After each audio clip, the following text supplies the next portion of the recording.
Jangan lupa subscribe, like, komen, dan share YouTube TVRI Bengkulu.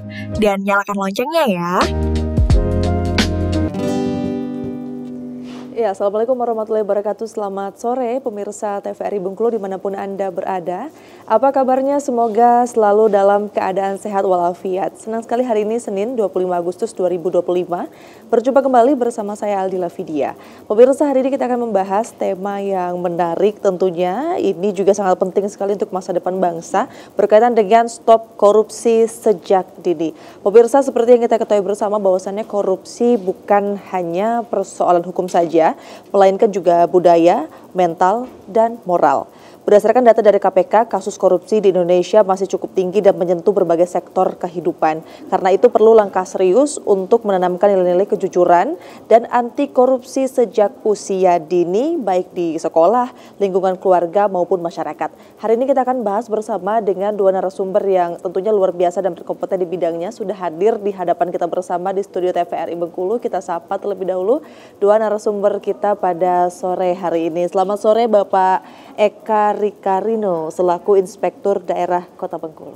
Selamat sore Mbak Dila, Assalamualaikum warahmatullahi wabarakatuh. Waalaikumsalam. Bapak gimana kabarnya hari ini Pak? Alhamdulillah baik. Alhamdulillah. Boleh Pak disapa-sapa pemirsa di rumah atau teman-teman yang supportnya luar biasa hari ini Pak? Assalamualaikum warahmatullahi wabarakatuh. Selamat sore pemirsa TVRI di rumah dan teman-teman yang menyaksikan live di studio. Selamat sore dan semoga kita sehat selalu. Amin. Terima kasih Bapak dan juga pemirsa tentunya sudah hadir di hadapan kita bersama hari ini Ibu Yeni Safarina selaku penyuluh anti korupsi Bengkulu. Selamat sore Ibu. Sore. Assalamualaikum. Waalaikumsalam. Bagaimana kabarnya hari ini Bu? Alhamdulillah sehat. Alhamdulillah sehat. Boleh disapa-sapa juga pemirsa di rumah Bu. Assalamualaikum. Selamat sore pemirsa TVRI dan teman-teman semua. Semoga hari ini kita selalu berbahagia dan sehat selalu. Amin. Baik, Pak Eka dan juga Ibu Yeni, kita berbicara mengenai korupsi ya. Kita temanya kan stop korupsi sejak dini. Kalau dari pandangan Pak Eko sendiri Pak, melihat bahwasannya untuk praktik korupsi khususnya di Kota Bengkulu, di Bengkulu itu seperti apa sih Pak kondisinya saat ini Pak? Oke, terima kasih Mbak Dila ya. Sebelumnya saya ingin menerangkan dulu apa arti korupsi ya. Menurut Undang-Undang Nomor 20 Tahun 2001, korupsi adalah perbuatan memperkaya diri orang lain atau korporasi ya yang melawan hukum, yang mengakibatkan kerugian negara atau perekonomian negara. Itu adalah definisi korupsi.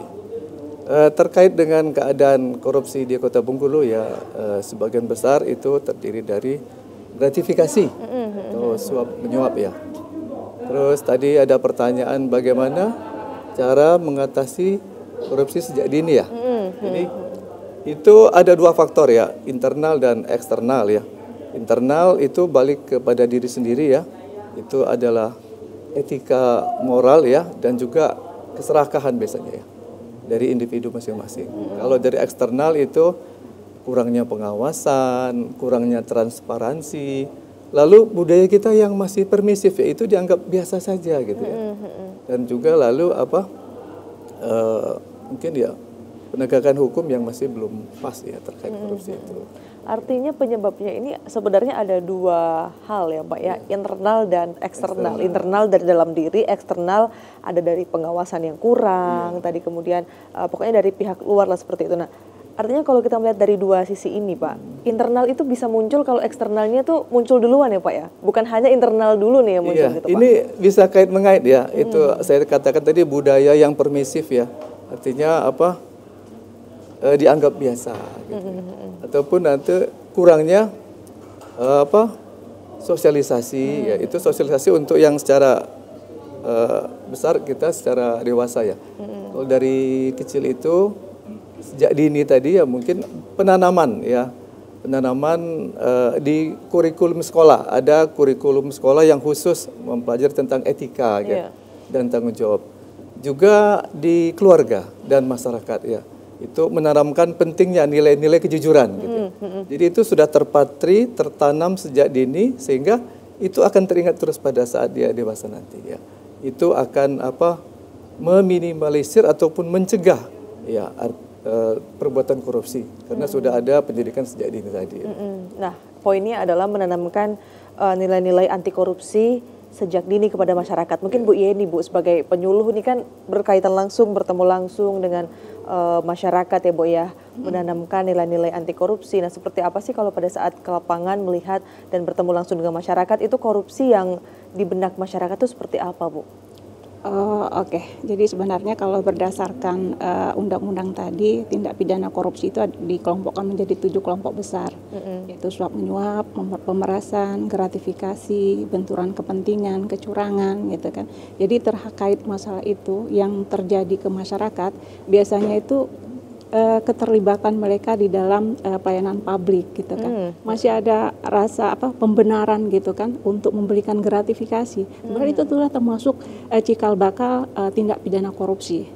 Nah, jadi hal-hal yang seperti itu. Jadi memang kita di dalam hal menumbuhkan nilai-nilai anti korupsi itu sejak dini ke masyarakat, kita tanamkan bahwa dari diri sendiri dulu.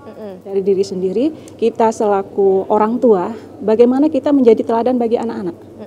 Karena nilai-nilai anti korupsi itu sendiri tidak bisa dia muncul setelah dewasa, itu nggak bisa. Iya, kan sudah dibentuk dulu ya. Iya, kan kejujuran dia itu kan, kejujuran, tanggung jawab, disiplin. Nah, kalau kita tidak mengajarkan hal itu dari kecil, gitu kan, kalau kita selaku orang tua, seperti saya aja selaku ibu, gitu kan, untuk agar anak-anak kita tepat waktu menjalankan ibadah sholat, itu sudah menanamkan kedisiplinan. Iya. Ya, jadi hal itu memang keteladanan dari kita. Hal itu tidak akan menjadi panutan bagi anak-anak kita apabila kitanya tidak.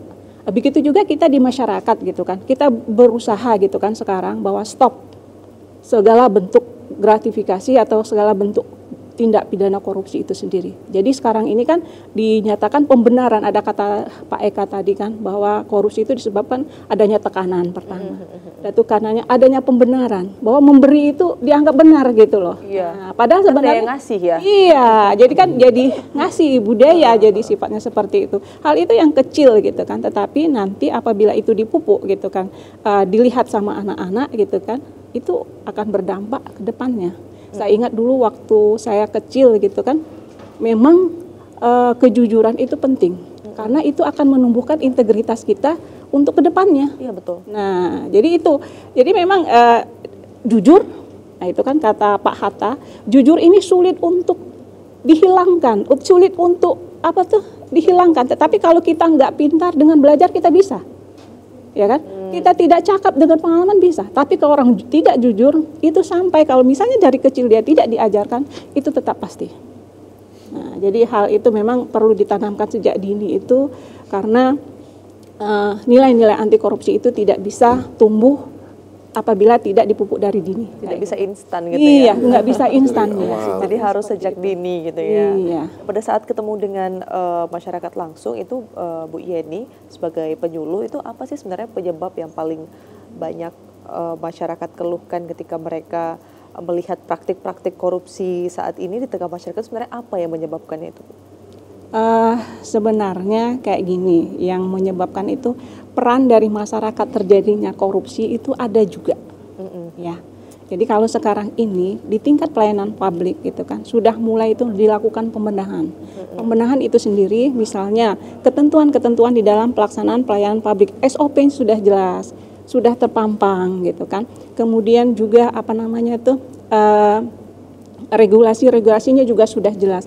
Kadang kita ini yang melakukan pelayanan publik ini mau cepat, gitu kan, sedangkan dia punya sisdur, gitu. Hal itulah yang kadang menyebabkan, gitu kan. Jadi seperti itu. Jadi kita memang, gitu kan, ketentuan atau regulasi yang ada itu harus kita jalani, gitu.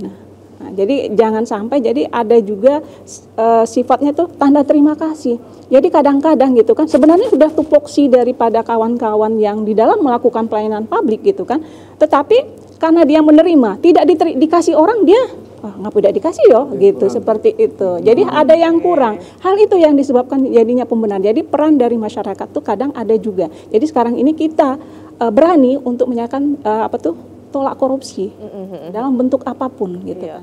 Apabila kita ingin mengikuti pelayanan gitu kan, jadi kita sesuaikan dengan SISDUR-nya. Apabila dia tidak sesuai, kita kan ada pengaduan. Nah, di situ. Jadi kan ada timbal baliknya. Mungkin seperti itu. Jadi dia itu tidak bisa dari satu sektor, semua. Oke. Nah, kayak gitu.